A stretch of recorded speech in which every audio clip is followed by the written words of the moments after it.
So welcome to Coaching Clinic, and today we are we're talking about, is it really possible to have joy and happiness in the midst of great loss? And I'm looking forward to getting into some of that with you. But before we get started, I'd like to take a few minutes to do a meditation that will ground you and guide you. So in this meditation, you'll either get guidance from your own wisdom, or if you want to, you can use this meditation to get guidance from a loved one who has passed. It can be a family member, it can be a pet, it can be somebody that you were very close to, it can be somebody that just appears in front of you. Try not to control the outcome of what shows up. So we'll get started. I just invite you now to close your eyes and begin to take a couple of deep breaths in through the nose, 2, 3, 4, and out through the mouth, 2, 3, 4. And keep that going for a few moments as you begin to feel yourself grounding into the energy available here. In, 2, 3, 4. And out, 2, 3, 4. You might like to place your hands on your tummy or on your heart or on your thighs, totally up to you.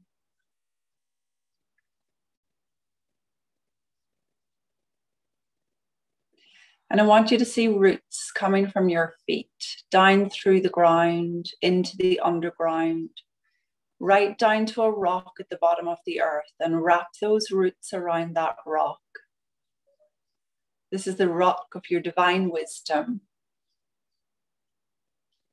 This golden light that emanates from the rock is filled with wisdom. And just see that golden light now coming up from the rock, through the roots, through the underground, the ground, through your floorboards, into your feet. And let this golden light encircle you now. Circle the golden light from the feet to the ankles and push it up again with your intention. The golden light moves up through the legs to the kneecaps.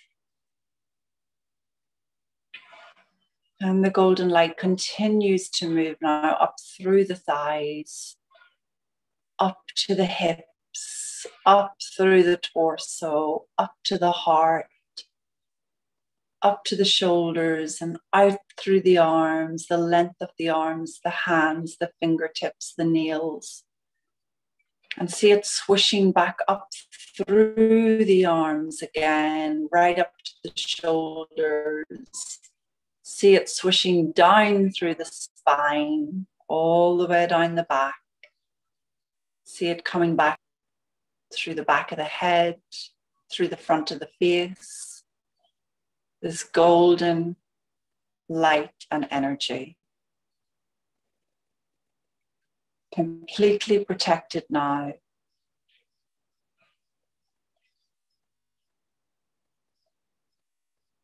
Keep your breathing in sequence of in, 2, 3, 4. And out, 2, 3, 4. You should feel yourself at this stage beginning to sink further into the chair. You can do that physically if you'd like to. Just let yourself be here.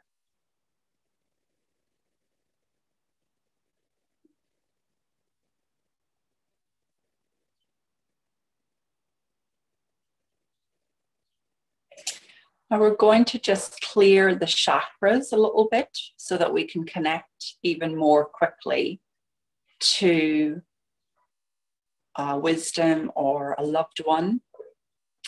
So if you're not familiar with the chakras, please don't worry. Just follow along with me here.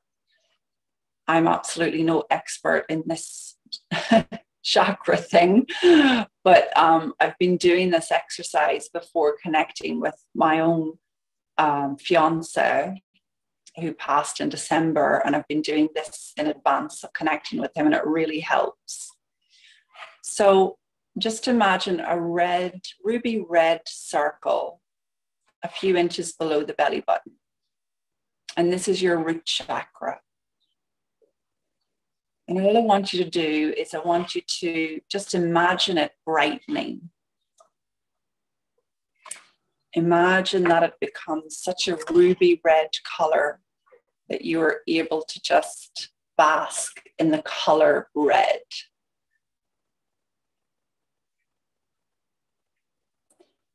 Don't worry about what size of circle it is, but make each chakra the same size if you can. So let's move a couple of inches up now, just above the belly button, and we've got the sacral chakra. And this is a gorgeous orange color. So I want you to see that orange glowing. And I'd like you to enhance it now to become so orange that it's almost tangerine. So just see it brightening. And if you can, align it to the same size as the root chakra. So you've got these two gorgeous circles of a similar size.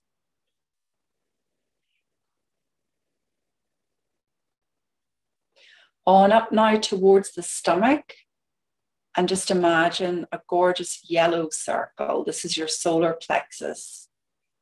And I want you to brighten that yellow to become as yellow as the sun. And again, size it, same size of circle as the others. A couple of inches on up now, I want you to see your heart chakra. And this is a gorgeous green color. Just using your intention, brighten it, see it becoming emerald green.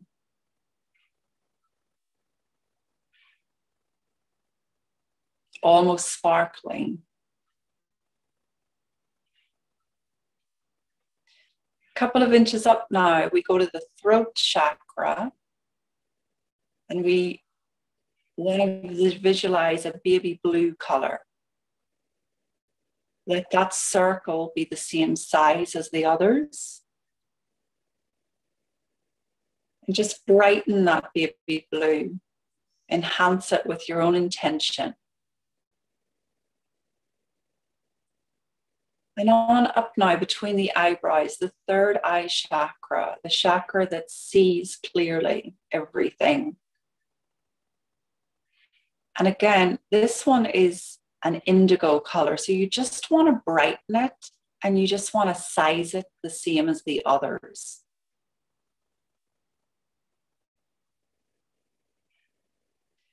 And finally, a few inches above the head, the crown chakra. This is a violet color. Again, size it to the same as the others and enhance the color with your intention. So you have a very bright violet. This is the chakra of all knowing. And you should now see this gorgeous line of circles, colors like the rainbow, just emanating from you. I'd like you to imagine a cord. So the cord comes from the crown chakra at the very top of the head, and it runs through each chakra. Just a simple little cord connecting each one all the way down from the crown to the third eye, to the throat, to the heart, to the solar plexus, to the sacral, and to the root. This is a golden cord of light. In your mind's eye, visualize a gate in front of you. I'd like you to walk through that gate and step onto a golden path.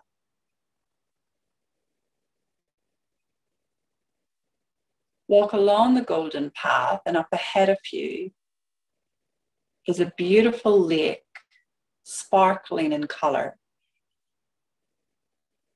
The sun is shining down. And notice a lightness in your gait and in your body and in your movement as you walk towards the lake. On the other side of the lake, there's a bench. Just head towards that bench where you're going to take a seat.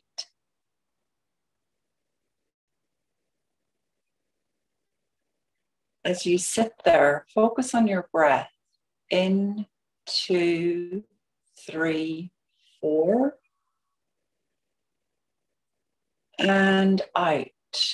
2, 3, 4.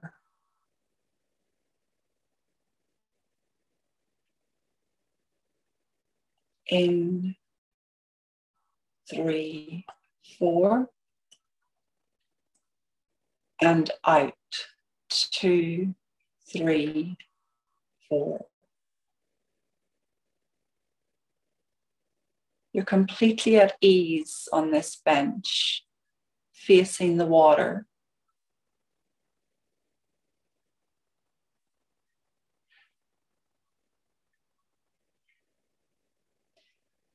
Now I'd like you to imagine that there's someone that you absolutely trust coming towards you. And this figure can make himself or herself apparent.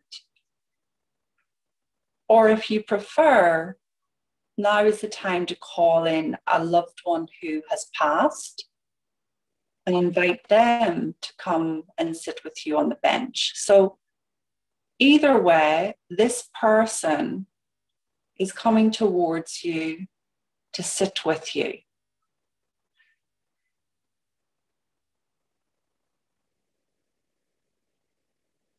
Imagine the feeling of delight to be so close to this person or this energy who emanates at a much higher level of consciousness and understanding than any human form.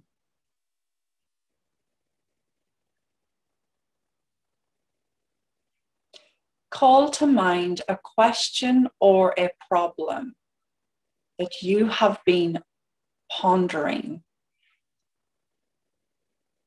and ask this person the question. Allow yourself to receive an answer. Take your time.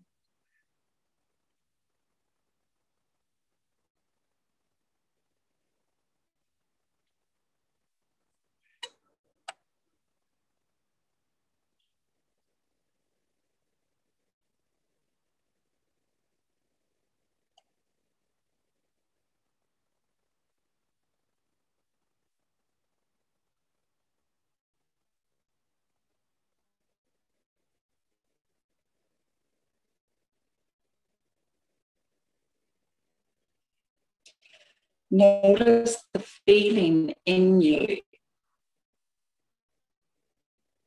Is it one of relief, more relaxed? Is it one of clarity? Or the feeling will let you know if you have your answer. And don't worry if nothing comes to you. Set your intention just now that in your sleeping state tonight, without any resistance available, you will know what to do. You will hear what you need to hear, or you will see or dream what you need to understand.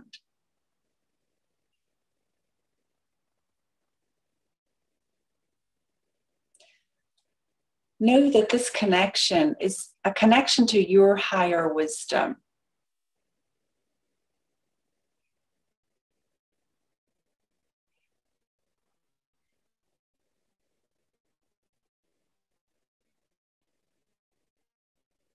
Thank the person.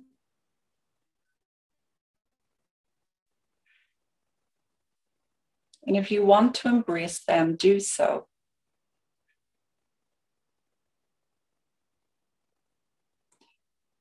Back towards the golden path, but in order to do so, you have to walk around the lake.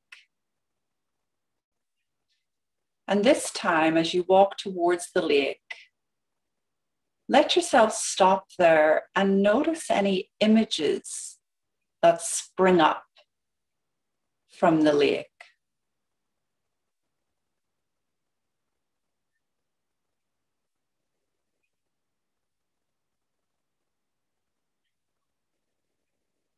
Whatever image you may have got, you can make a note of it afterwards and find out what the meaning is for you.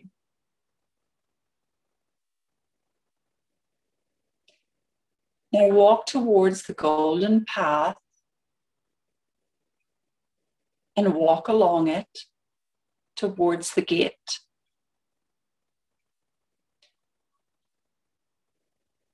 And as you open the gate, you step down into your body, your room, your feet firmly planted on the floor, seeing those roots coming from your feet down through the ground into the underground and right down to a rock at the bottom of the earth. And wrap those roots around that rock in your own time, coming slowly into the coaching clinic, opening your eyes slowly, writing down anything you want to make a note of, and just being here with us now.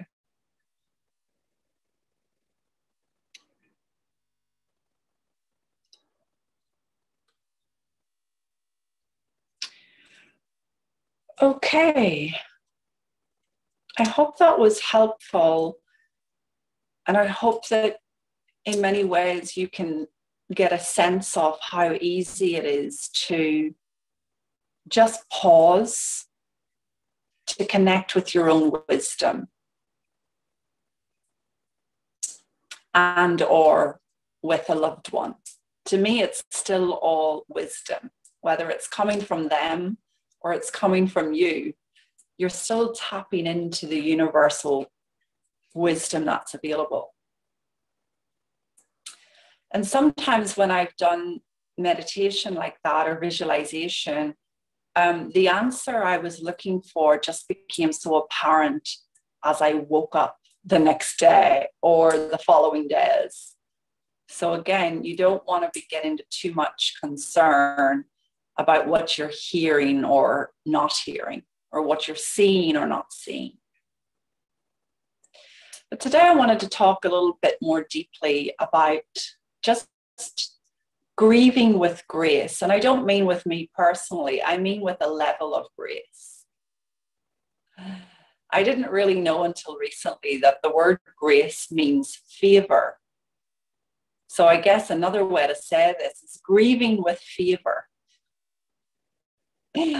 Grace is God's favor, basically. And I love that our names carry the energy of or carry a spiritual meaning. So I have two names. My Irish name, Granuaile, and she was a sea queen in the 1500s who was a female, and she defeated she was in charge of taking care of her land and her part of Ireland, and she was the only woman to ever ship a whole fleet of men all over the British Isles. And she was the first woman to ever be allowed to meet Queen Elizabeth. So she carries an energy of determination and an energy of leadership. And then I have this other name, Grace, which is the English translation and is also just easy to pronounce. And grace meaning God's favor. So if you've never looked up your own name or the origins of your name, I highly recommend it, because you might find you're carrying the energy of that particular person you're named after, or energy that you have. Annette, then what was your Irish name again? I'd have to spell it for you, Annette. Granuaile, Granuaile.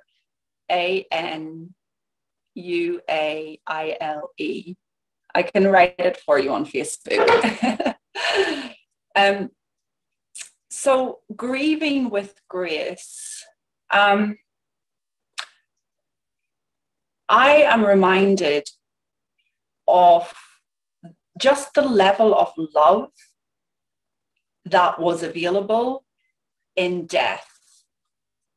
And I call that a spiritual protection. And I don't believe that I'm the exception.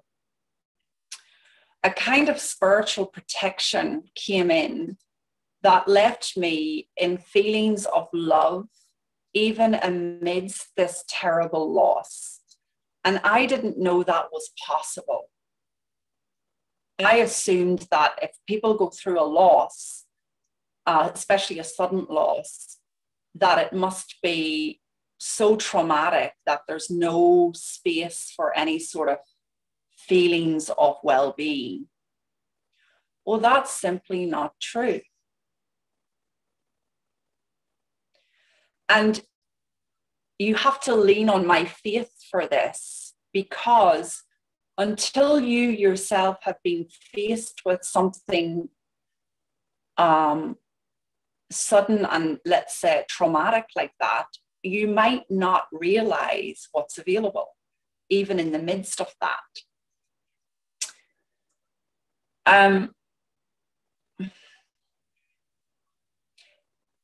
The only times that feeling of love has fallen away is when my state of mind drops. And we talk about that a lot on the coaching clinic, because it really is a very important key to your own mental health and well-being.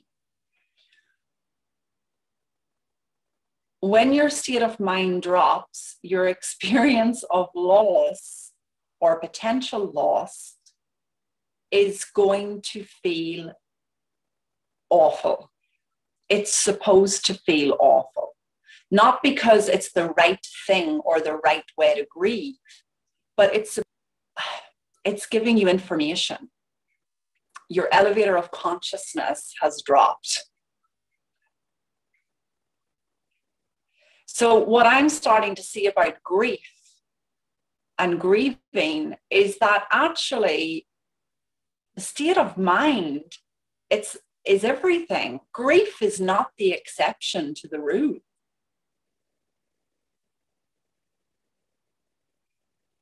When we drop, our experience of loss is goddamn awful.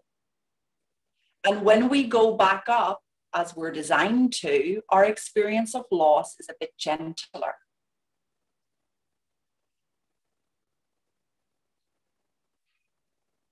So in the initial months when my partner died, I was being carried by this level of love. And I was in this incredible feeling, which I can only describe as spiritual protection. I fell out of the judgment in my head. I was living in a lot of judgment about us for a long time. But I fell out of the judgment in my head and I fell back into my true nature. That's available to all of us. That's how we grieve with grace. We fall out of our thinking and back into our deeper essence. Why that's hopeful for all of us is that it means we get to grieve without a second layer of suffering. And a second layer of suffering is usually grieving with fear, grieving with panic about the future, grieving with regret about the past, grieving with worry about what we did or didn't do. That's a second layer of suffering that in my experience, and I'm only sharing from what I see, not only locks us into further feelings of grief, but keeps us suffering and away from grace. So that might all sound a bit intellectual. Let me give you a solid experience, perhaps. Or let me take a question as well. If you have a question, if you have a comment, if you have a yes, but, please feel free to raise your hand, because that can help pull something out as well. But ultimately, I have firsthand experience in these recent months of going through loss with a level of grace, which also included feelings of joy and hopefulness about the future, which also included feelings of happiness, which also included feelings of clarity and potential. It has not been an experience of complete despair. And I want you to hear that, because I think that this idea that we have to go through these stages of grief, and this idea that we have to, let's say, deal with it, is up for grabs. If we're dealing with an ever-changing state of mind, then we're dealing with ever-changing emotions.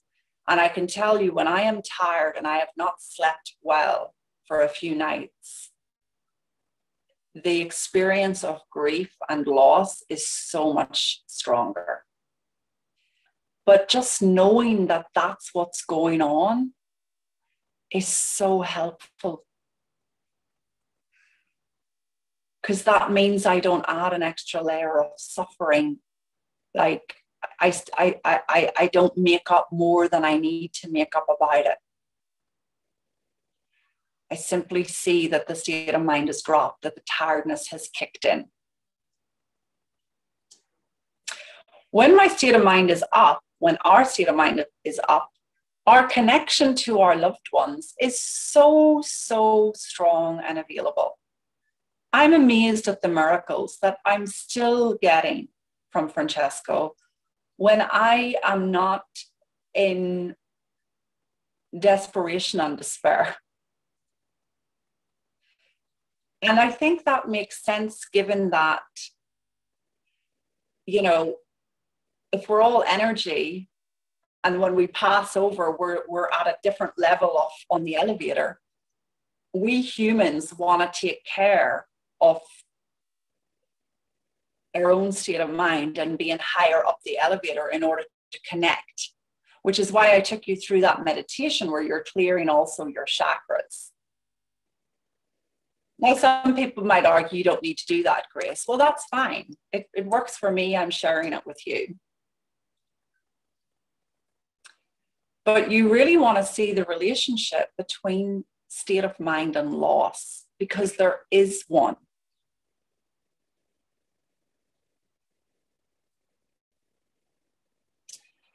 I'm going to take comments or questions or yes, buts or whatever you'd like to share. Linda, thank you. Linda's got her hand up. Would you like to come on, Linda? Hi there. Can you hear me? Yes, lovely. We can. So I'm not in a place where I can be on camera at the moment, but no problem. Yeah. So I love it when the universe works this way, around giving you what you need. And so I'm going through loss right now. And then what comes in my inbox this morning is your email about loss. So I don't know if it's a yeah, but So,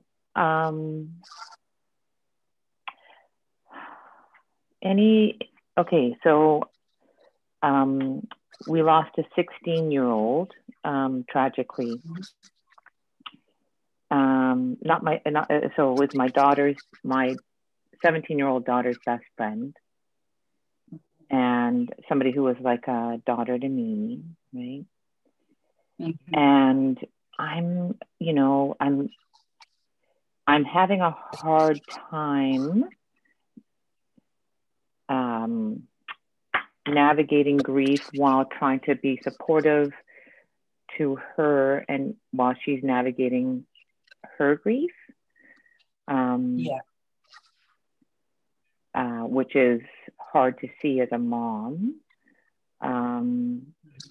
That because it was a very tragic passing and sudden. So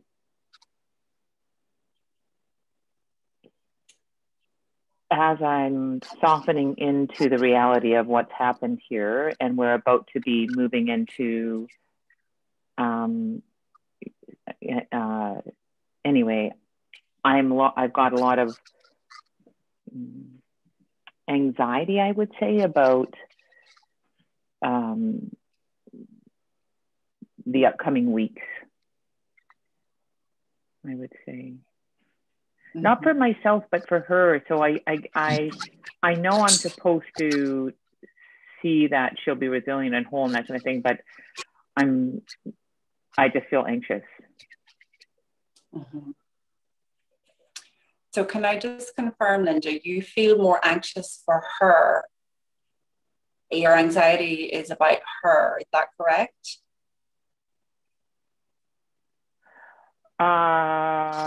It's hard for me to see her suffering, at such a young age. Yeah. Like, I get to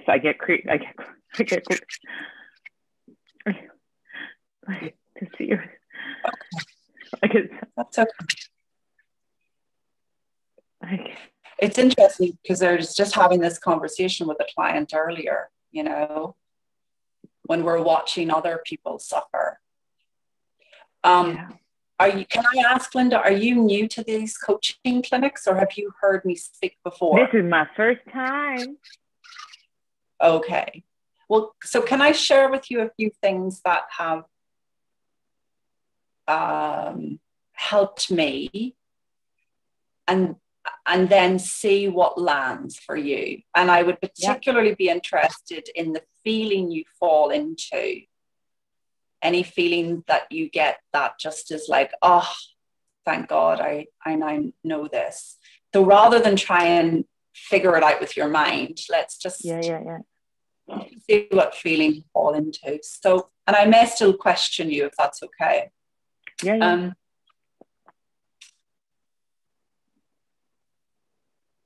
So one of the most helpful things for me to know as I have navigated losing Francesco has been, and it's going to sound too simple, so your intellect might resist this, but go with it, has been knowing that the feeling I'm in is an invitation back to the present moment. Now, let me give it to you this way, Linda. For weeks after I found Francesco dead in the house, I would see that vision of him dead and me showing up and finding him. And I would have a pit in my stomach, a pit of anxiety. It was like it blocked my whole being, it killed my appetite immediately. And so I thought that feeling must have meant something awful about how he died and something awful about me. Like I wasn't there, I was guilty for not being there, and he must have suffered and blah, blah, blah. All the things we humans make up when we get a very strong feeling. Yeah. Here's what I remembered, knowing how the mind works and having the support of a good mentor to remind me. that feeling, that pit in my stomach, that level of anxiety I was experiencing as I relived the memory, wasn't telling me anything about Francesco's death. It was an alarm bell letting me know that the way I was using my thinking really wasn't helpful or true. So to reiterate for a moment, our feelings, especially the strong ones, don't mean what we've been taught they mean. Our feelings, especially the strong ones, are alarm bells inviting us back to truth, to the present moment, and away from the thinking we're in. So what my mentor had me do was she had me put my attention on the pit of my stomach. And I said to her, "Are you crazy? I don't want to keep feeling this. This is awful." And she said, "Bear with me. Put your attention on the feeling you're in." And I did that, and it dissipated. The reason it dissipated is that I moved away from the scary thinking I was doing. And I let the feeling, I just followed the feeling in me. And I came back to center. Our strong feelings are always inviting us to come back home. They are not indicating a terrible future, an awful death, a daughter that can't handle this. We are all perfectly designed to come back to well-being. So Linda, I'm just going to stop there before I continue. Is there anything you're hearing in that? And please feel free to say no.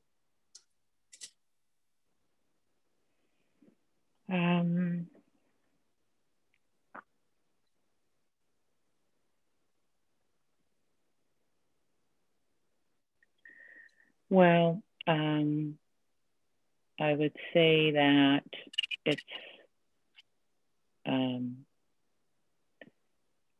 what's important, because I know that, right, from when I'm in this place that I'm in right now, right, more settled place.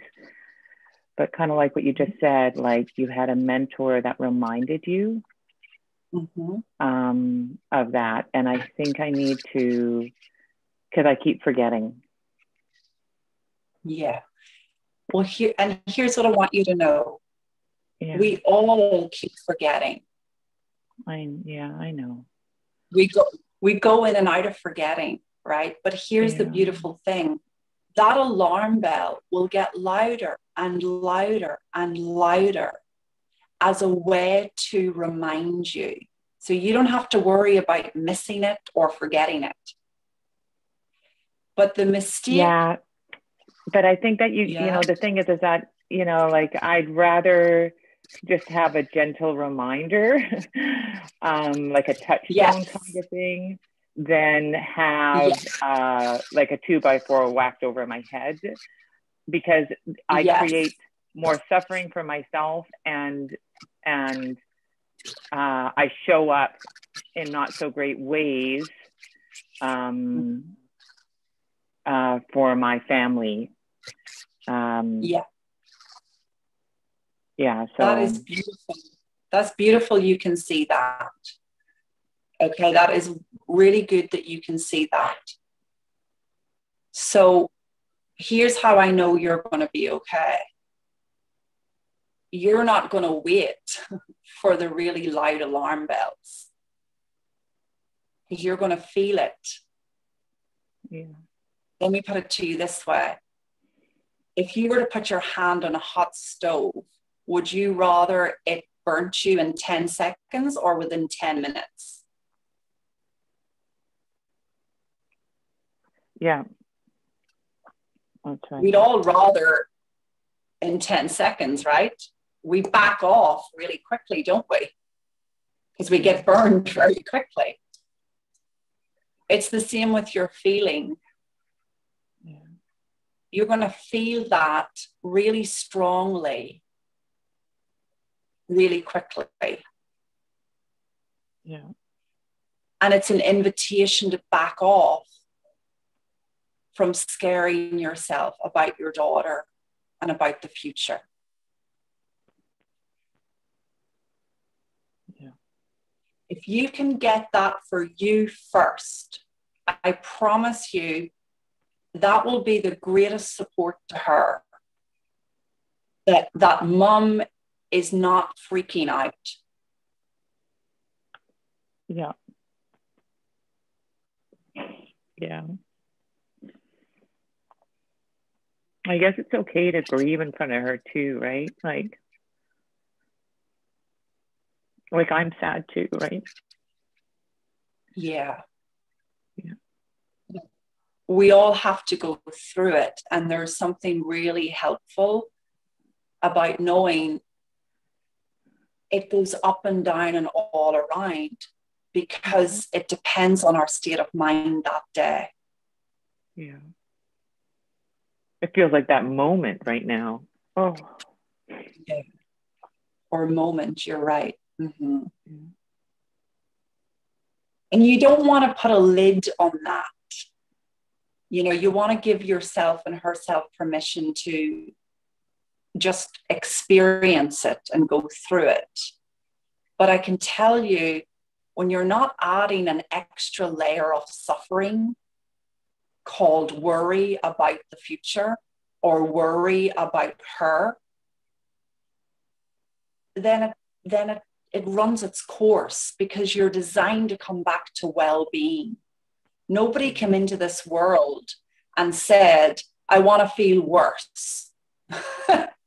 Everybody came in more or less well. And we know that intuitively. It is why when we feel like crap, we just want to get back to feeling good. We're wired for well-being. Yeah. Her middle name is Grace too. Oh, yeah, nice. Yeah. Yeah. Well, part of coming back to well-being is letting the tears out. Yeah. But I can tell you, Linda, yeah, go ahead. I was just going to say that tears are full of hormones, that the body is so amazing that way, because laughter brings in happy hormones and tears let out stress hormones. I mean, do you see how perfectly designed we are? I know. It's already all taken care of. I just keep forgetting. Yeah, okay. And we all do when our mind gets really scared and busy. Don't worry about that. You're remembering now as you're talking to me, right? Yeah. You're sharing with me what you see about how well designed we are. So you haven't forgotten it completely. Yeah. But when our mind gets busy and we're holding a gun to our head about our daughter or about the future or about ourselves, we forget. Can you imagine how ridiculous I felt after knowing this for years? And I then have to call my mentor and I say, no, this pit in my stomach is definitely the exception. No, this is definitely means something about me being in the wrong and Francesco having an awful death. Like I was arguing my case because the feeling was so strong that I was seduced by it. That's right. I forgot. I forgot. Damn it. The feeling is letting me know I'm holding a gun to my head. I'm not thinking very carefully. That's right. Yeah. Yeah.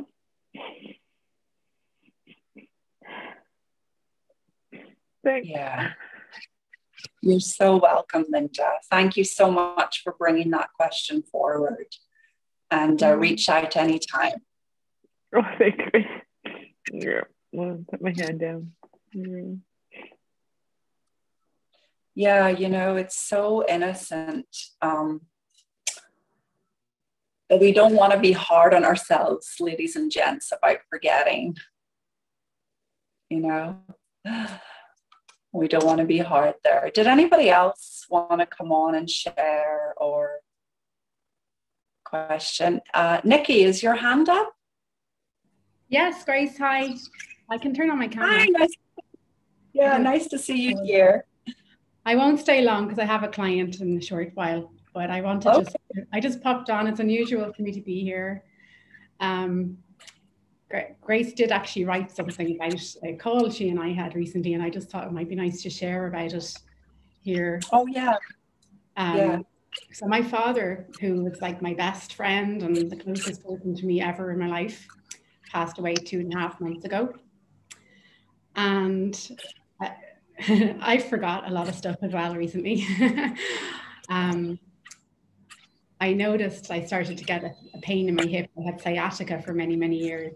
And I have been working with Grace and in this conversation for quite a number of years. So I also have a good depth of this understanding. So I put the sciatica going away down to that.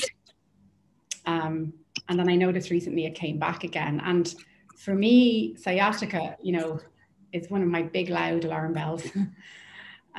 It's a pretty strong alarm bell because I had it for 20 years and it really debilitated me. It really affected my life. So I got very scared when I saw it, you know, when I felt it. And I called up Grace and she kindly pointed out to me that I was tired. And I just couldn't see that, you know, I couldn't see that I was tired.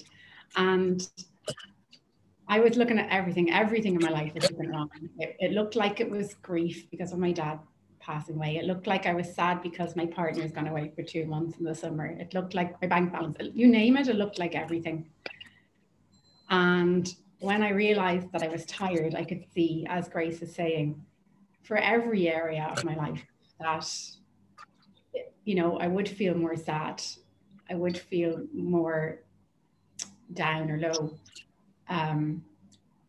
about anything really when I was tired. And that's just really stuck with me all week. And I wanted to let you know that, Grace, as well. And for everyone here, if it's helpful. It just really helped to know and to just witness myself and just to say, look, I'm tired. It's okay. You know, it's okay. And it's okay if I'm feeling sad on some days, but I'm just tired. And I think that the thing that I did for myself was just to be kind to myself. And I just think everyone should be more kind to themselves, really. I didn't see it. I really didn't see it. But I think we really put a lot of pressure on ourselves, even to the point where I had guilt because I thought I wasn't grieving enough for my father's death. And I thought I wasn't crying enough. I thought I wasn't feeling bad enough. And the thing is, I had a great relationship with Dad. I didn't really have any regrets or things that made me feel bad when I thought about him. I just had good things. And I actually felt closer to him after he died. And everyone kept saying to me, oh, you feel bad because you're grieving. You need to grieve, you need to grieve. And then I was thinking, I don't feel like grieving, you know, I don't. Why am I not sad? Why am I not crying? Why am I not feeling this? And I had myself caught up in a big sort of spin as to how bad of a person I was for not crying and not feeling so bad because of my dad passing. And yeah, it was all just down to being tired. And I'm still tired, but now I know I'm tired. So when I see myself feeling bad and, you know, I want to send out a message to my boyfriend, for example, and say, oh, come home, I miss you too much, don't go off on your adventure. I catch myself and I just go, hang on now, just, you're tired. do something nice, be kind to yourself, and my mood lifts, and then I don't need to send those messages, or I don't need to have those thoughts. I don't need to get into it. So yeah, that's it really. Just to share that. That's lovely, Nicola. Thanks so much for sharing that. It's really important for people to hear, and it's also very helpful. And I love that you can see when you're getting seduced by your thinking, and that the answer is to, you know, call your partner to come back and then you'll feel okay. And you know that that's not the answer, as you just said, you know, because so innocently we kind of hook our feeling better on somebody else being there, or somebody else feeling better first. Maybe like in the case of Linda, which is very understandable. It could also be, well, if my daughter could just feel okay, then I'll be okay. And that's such an innocent misperception, if that's the word. Because each of us is designed for well-being, and each of us come back to well-being on our own without needing external forces to be, or external circumstances to be in order to feel good. And that's the hope of what we're sharing here. Is like all you're looking for is a jump in consciousness, which after a really good night's sleep can happen, because it's in you, it's automatic. Just like Linda shared, you know, when we have our tears, it's releasing the stress hormone, and when we have our laughter, it's inducing the happiness hormones. Look how perfectly made we are. The system knows what it's doing. The intelligence behind all of life knows how to bring you back home. The mistake we've been making innocently, because nobody told us, is that we've been seduced by feelings of fear and stress and grief and loss and anger and very strong emotions. We've been seduced by them to believe that they mean something other than a drop in state of mind. When our state of mind drops, the people who generally annoy us become bitches and bastards. That's one of the ways that you'll know your state of mind has dropped. Somebody that generally kind of annoys you in a higher state of mind, but you don't really care that much, suddenly becomes the biggest bitch on the planet, or the biggest bastard you've ever met. They haven't changed. They haven't suddenly behaved differently than before, but our state of mind has gotten tireder. We've dropped, and suddenly what we used to be able to put up with, we no longer can. We go from feeling mildly irritated to absolutely outraged. We go from experiencing loss to being in the depths of grief, not knowing how to get out of it. You want to just know, and because it's so helpful to know, that our state of mind is determining so much of that experience. And for me, that's what has been fueling these months that I've gone through this tragic and sudden loss. That depending where I am on the elevator of consciousness on any given day or in any given hour or moment, I might be subject to experiencing the most terrible feelings of grief and loss, or the most profound feelings of love and joy. So grief is not the exception. Loss is not the exception. And yes, there, as Nicola said, there may be cultural influences that can kind of, if you really buy into them, because the world hasn't entirely caught up with this relationship between state of mind and how you feel. There are cultural influences of, you know, what's wrong with you? You're not crying enough. I mean, I personally have had a 10-day holiday and a weekend away, and I'm pretty certain my Southern Italian family are wondering how on earth I can do that. But they don't know what I know about how the mind works. So I watch them in their suffering. And I've had to also learn that they have resiliency too. They have well-being too. And that if I live in my own level of well-being, it brings everybody else up because they all recognize that's truth. Feeling well is where it's at. If I fall down into their level of suffering and grief because their state of mind is experiencing that, that doesn't help anybody. Now we're just all suffering. But some days I can't control that. Some days I'm just in such a low mood that, and they're in such a low mood that it's just, our experience of losing Francesco was just damn awful.